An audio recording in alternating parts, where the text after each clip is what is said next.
back, relax, and maybe get yourself a snack. Me and you gonna have a little chat about books. Hey guys, you might have recently seen that I did a video about books that I would recommend for tiny babies or babies like 0 to 1. This is going to be the next video in that series where I talk about some books that I would recommend for age 1 to 2, I would say, that kind of age range, although these ages are very rough estimates. Every child is different. Any children you have in your life, I'm sure you know best what kind of reading age they're at. But these are some that I found really work for my child, who is currently 13 months old, and I think will continue to work all the way up until he's about 2 years old. No problem, and probably beyond. I'm sure he'll revisit some of these at his later years as well. But these are the ones that are working really well. So I just want to run through some of them with you. You might see a couple of repeats from the first video. That is because I do think that they apply to this age range as well. So I won't go into too much detail on the repeats, but the new ones I will talk a little bit more about. Let's get started. The first series is one that was really fun when I found it. I had not heard of this before and I just thought it was lots of fun. And that is this series, the Oi Frog series. So it starts with Oi Frog and then there's a couple of different ones in the series. I think there's actually one more than we have here, but Oi Frog is the original. It's kind of a nonsense book. It's about a cat who is telling the frog that he can only sit on a log, but the frog is not happy about this because he gets splinters in his bottom. And it's very bold colours, like neon colours on the background, and we have these pages of different animals, and the frog and the cat go through and they say what the animals are allowed to sit on depending on the rhyme with their name. So like foxes sit on boxes, and goats sit on coats, and storks sit on forks. And it's a rhyming book which has lots of little details around the page that your children can pick up on, which is just so fun. I love reading these ones to him, and all of the ones in the series are a very similar concept. So we have Oi Cat, which is a little bit more focused on the cat as the main character. We have Oi Dog, which focuses on the dog who comes into the story. The dog then goes off and takes care of some puppies and they come into the story. And finally, the one that we own is Oi Duck-billed Platypus, which is quite a difficult one to rhyme, so it's all about how they overcome that. And I think there is an aardvark one, which is like alphabetical, something like that, for maybe slightly older kids. So they're all a very similar theme, as I say, and my son really enjoys all of these and just has loved like getting to know these characters a little bit. So they are really quirkily drawn as well. I think the illustrations are great. It's by Jim Field, who also illustrates other books that I'm about to show you guys actually, and I love his illustration style. I just think he really brings the characters to life on the page, which is great for kids. So speaking of Jim Field, he also illustrates this particular series, which again, I think he does beautifully. This is a series of different books, all with different characters, but they're by the same people. And we have lots of them. I've talked about these in my previous video and shown you a little bit about them, so I won't go into detail on these, but suffice to say, these are still firm favourites and definitely the bedtime books of choice for my son. Along with this one, which is also written by the same person but illustrated by Chris Chatterton. Again, I've already spoken about this, so I won't go into detail, but he absolutely loves this one as well. A couple of new ones that he's really getting into more and probably will continue to get into. This one is The Colour Monster. Now, this is a pop-up book, and it's quite a big chunky pop-up book, and he loves it. It's really quite impressive on the pop-ups. I once made a pop-up book in uni, or maybe it was even in school actually. Yeah, I think it was in school, and it was really hard, but these are impressive, I will say that. So this is about all the emotions that you can go through, and it looks like a kind of collage of different things to make up all the different pop-ups.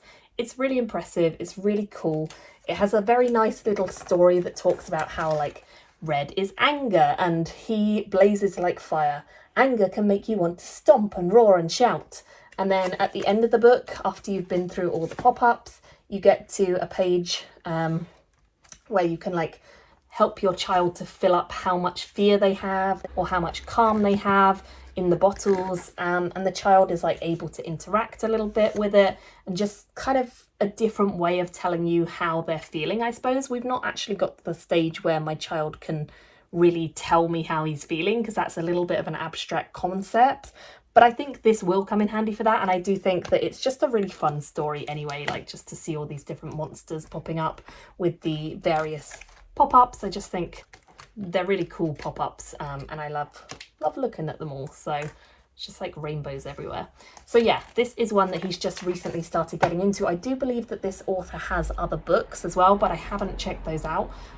We might pick some of them up if he continues loving this one. Next up, I actually have a book which is a library book which we're currently borrowing, and that is I Am Cat. Now, we have 2 cats, so anything that is about cats we love to get, and this book seems to be a really fun one.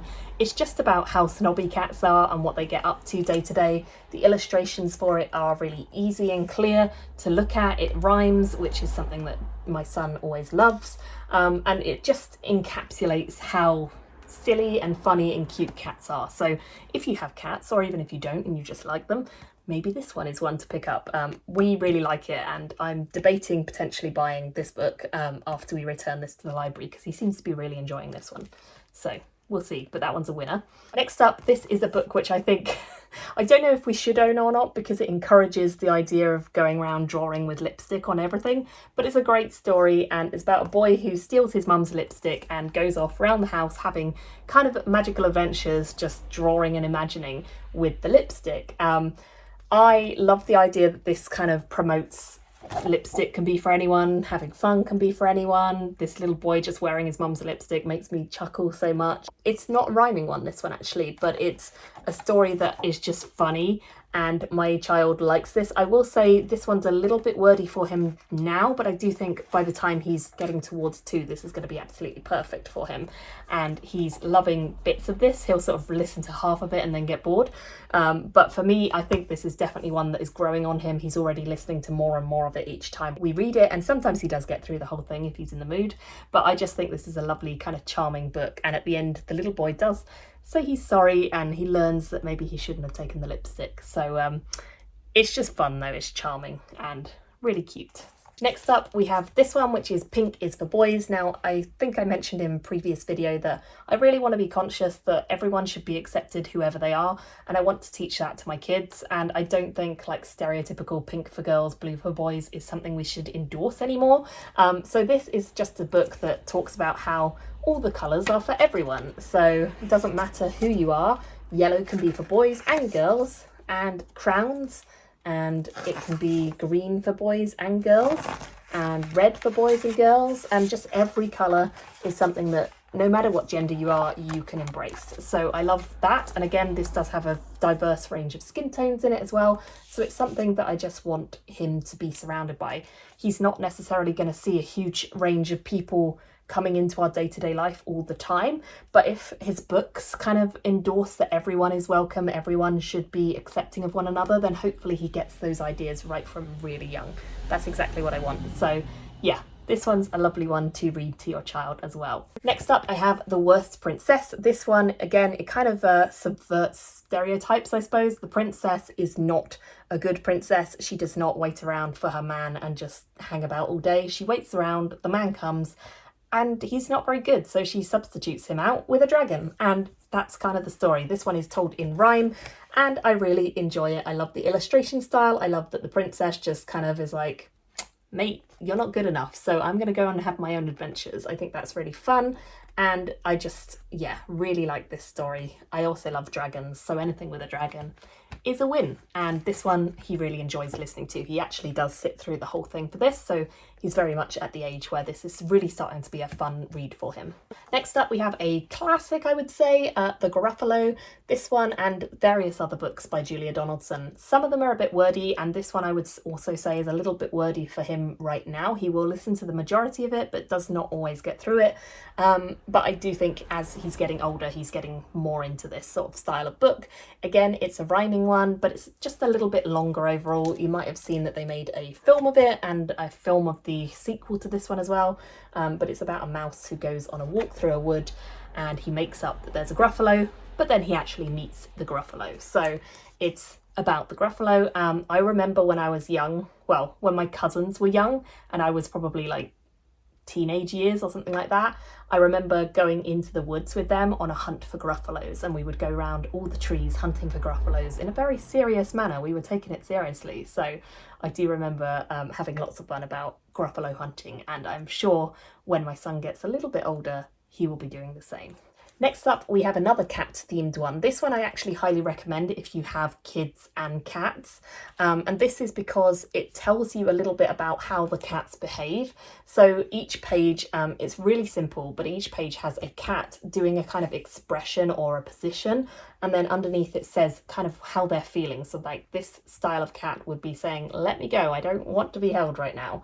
And I really like that this kind of teaches your children how to respect your animals, because cats, dogs, whatever you have, obviously they don't want to be prodded and poked by your child. And teaching a child this when it's a moving thing that's really exciting and squidgy and fluffy and they just love it, because my child loves our cats, but teaching him how to be gentle and how to respect when the cat needs a bit of space or when the cat does want cuddles and that sort of thing. I think this book's great for that. And at the end, it actually has a little bit of information about how to greet cats. So when your kid is a little bit older, you can go through this, but at the moment we just do the main book and we just talk about kind of the different things that cats do. Yeah, he really likes this one. It's big and bold and playful, and that's what he likes in books as well. And the final one that I'm going to mention for this video is an interactive-ish one. It's this one, which I found in Waterstones not that long ago. I'd never heard of it. I just picked it up because my child gravitated towards it. And this one is Press Here. Obviously there's a yellow blob. This is not actually a button, but he definitely loves the idea of books with buttons at the moment. And this acts kind of like a button, because as you go through, you push on it and then it turns into 2, and then there's 3, and then there's a red one, and then there's a blue one, and then they multiply, and it just keeps going with the child kind of interacting with the bubbles. At the bottom, it just tells you a little thing to do. So like, try a little harder, or now tilt the page to the left and see what happens. So you can change the book direction, that kind of thing, to get the blobs to move. And it's just interactive. It's more fun than a regular book for him. It's something that he likes to turn around and push. He really thinks this is a button, even though it's not. So it's lovely to see him kind of playing with the book a little bit as well, which I really enjoy. So I think that is everything I have to recommend for this video. Although as he is in this age range right now, sort of 1 to 2, if there are more that kind of come up, I will obviously let you guys know. If you're interested in this style of video, do let me know. And if anyone has any recommendations of books that have buttons or flaps, but that are really good books, not just like rubbishy books that have a button, but books that actually have a cool story or a good rhyme, or they're funny or witty, anything like that, I'm looking for those right now, because he's really into books with buttons at the moment, but we really don't have any. He just sees them when we go out to the library or to bookshops. So I'm kind of on the hunt for good books with buttons or interaction, that kind of thing. So let me know if you have any ideas, because yeah, I'm on the hunt. And do let me know your favourite books for this age range in the comments as well. Thank you all so much for watching, and there will be more videos for slightly older children coming very soon as well. Thank you for watching my video today. Go pick up a book, then come back and chat with me again.